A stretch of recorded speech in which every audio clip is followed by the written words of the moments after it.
नमस्कार दोस्तों। First of all, आप सभी को राखी की ढेरों शुभकामनाएं। जैसे राखी के एक धागे मात्र से भाई बहन में प्रेम और विश्वास का यह रिश्ता मजबूत होता जाता है, वैसे ही आपका परिवार सुरक्षा और एकता के सूत्र में बंधा रहे।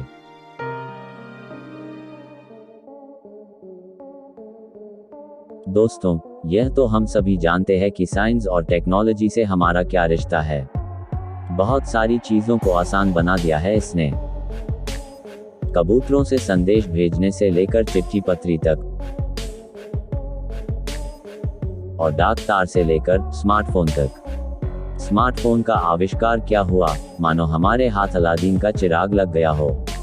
कोई भी चैट करनी हो, वीडियो चैट करनी हो, पेमेंट करनी हो, ऑनलाइन स्टडी करनी हो या कोई टास्क करना हो, स्मार्टफोन की मदद से बस चुटकियों में।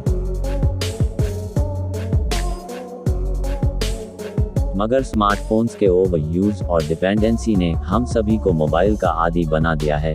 जैसे वो होते हैं ना, नशेड़ी, उसे अगर नशा नहीं मिले तो कितना बेचैन हो जाता है वो, ठीक वैसे ही मोबाइल फोन हमारे हाथों से चिपक गए हैं। वीकेंड स्टॉक के इस एपिसोड में हम इन्हीं मोबाइल एंड्रॉइड स्मार्टफोन्स के हमारे ऊपर पड़ने वाले दुष्प्रभावों के बारे में बताएंगे। खासकर बच्चों पर इनका कितना असर होता है। हमारा फोकस रहेगा बच्चों पर। सबसे पहले यह पता लगाएंगे कि उनकी इस मोबाइल की लत लगने के पीछे आखिर जिम्मेदार कौन है। तो चलिए शुरू करते हैं। वीकेंड टॉक, बातों बातों में।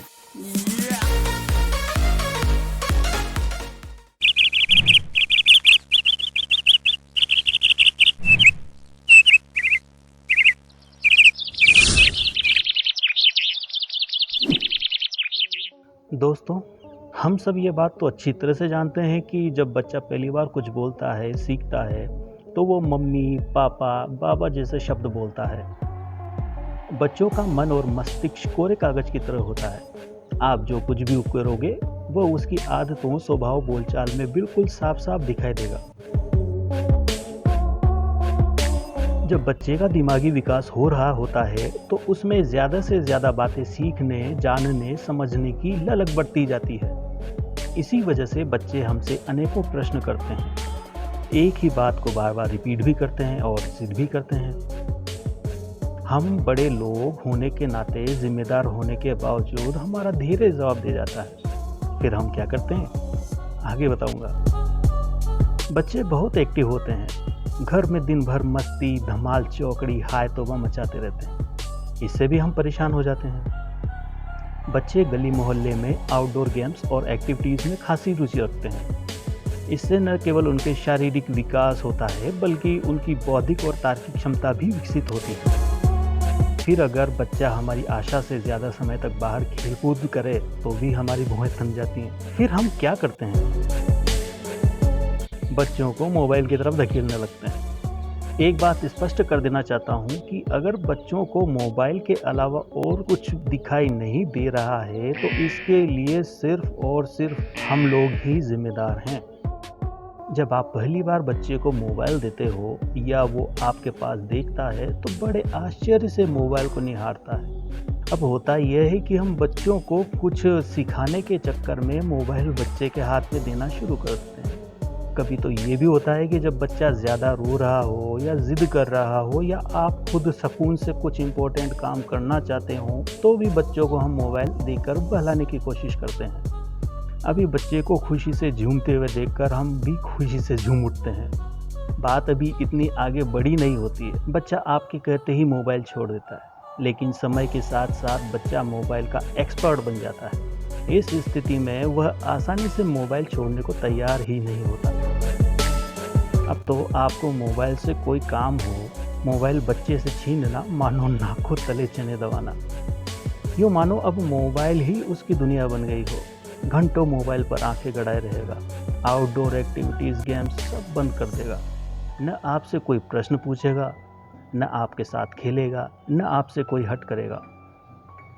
इस सिचुएशन में ज़्यादातर आपको डांट फटकार या हल्की फुल्की कुटाई का इशारा लेना पड़ता है।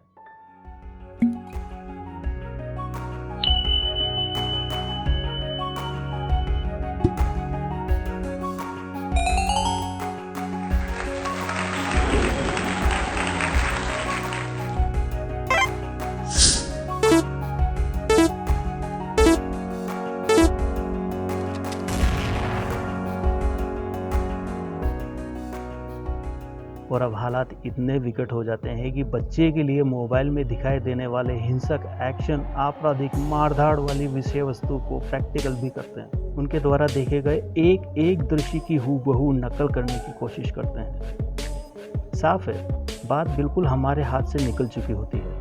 अब तो स्मार्टफोन के लगातार यूज़ करने के चलते उनकी आंखों में थकान, सूजन, रूखापन, दृष्टि अल्पता, साथ ही चिड़चिड़ापन, अनिद्रा, सरदर्द के भी शिकार हो जाते हैं। स्मार्टफोन आपके और बच्चों के बीच की आपसी बॉन्डिंग को भी प्रभावित करता है। बच्चा परिवार से कटा कटा सा एकांत में रहना पसंद करने लगता है। ये सारी प्रॉब्लम्स बड़ों के साथ भी इसी तरह से आती हैं। इसके अलावा कभी कभी मोबाइल यूज़ करते समय दुर्घटनाओं के शिकार भी हो जाते हैं। साथ ही साइबर क्राइम में हमें बड़े नुकसान देके जाते हैं। अब इस सिचुएशन में बच्चे और स्वयं को कैसे जाने से रोकें? देखिए, शुरू से ही बच्चे को मोबाइल की लत न लगने दें। परिवार के साथ बच्चों के बीच ज़्यादा से ज़्यादा समय गुजारें। ऐसा नहीं हो कि बच्चे आपसे कुछ कह रहे हों और आप मोबाइल में घुसे पड़े हों। बच्चे आपको देखकर सीखते हैं। अगर बच्चे को मोबाइल देना ही है तो एक निश्चित समय के लिए उसे मोबाइल दें और याद से वापस भी ले लें। इसके लिए ज़्यादातर फ़ोन्स में चाइल्ड मोड फंक्शन भी होता है। इसे एक्टिव करके फिर मोबाइल दे सकते हैं। इस मोड में अपने हिसाब से ऐप्स टाइम सेट कर सकते हैं। फ़ोन में नहीं हो तो प्ले स्टोर से डाउनलोड करके इंस्टॉल कर लो। बच्चे अगर ऑनलाइन पढ़ाई कर रहे हों तो उनका बीच बीच में ब्रेक लेना भी बहुत ज़रूरी है। खुद हम लोगों को भी स्मार्टफोन का लिमिटेड यूज़ ही करना चाहिए। देर रात तक मोबाइल के उपयोग से भी बचना चाहिए। इसके लिए early to bed early to rise सिद्धांत को फॉलो करें। दुर्घटना संभावित जगहों पर मोबाइल का यूज़ बिल्कुल नहीं करें। हमें खुद को साइबर क्राइम फ्रॉड से भी बचा कर रखना चाहिए। किसी भी अनजाने लिंक पर क्लिक न करें। अपनी व्यक्तिगत जानकारी जैसे एटीएम पिन, ओटीपी, आधार नंबर या कोई भी इम्पोर्टेंट कॉन्फिडेंशियल चीज़ न बताएं। दोस्तों, इसमें कोई दो राय नहीं है कि इंफॉर्मेशन टेक्नोलॉजी के इस दौर में स्मार्टफोन्स हमारे लिए बहुत उपयोगी हैं, लेकिन अति हर चीज़ की ख़राब होती है। इसलिए जितना ज़रूरी हो उतना ही स्मार्टफोन्स का यूज़ करें। स्मार्टफोन्स के सभी नफ़ा नुकसान तो मैंने आपको डिटेल्स में बता दिए। अब फैसला आपके हाथ है। वीडियो आपको कैसी लगी? अपनी राय हमें कमेंट करके बताएं। लेकिन यारों, ये गलत बात है। आप मेरे चैनल को बिना सब्सक्राइब किए ही निकल्टी मार जाते हो। ऐसा मत करो यार, सब्सक्राइब ज़रूर करो और बेल आइकन पर भी क्लिक कर देना ताकि मेरे नोटिफिकेशन नए नए वीडियोज़ के आपको भी मिलते रहें। तो मिलते हैं फिर अगले एपिसोड में। जय हिंद।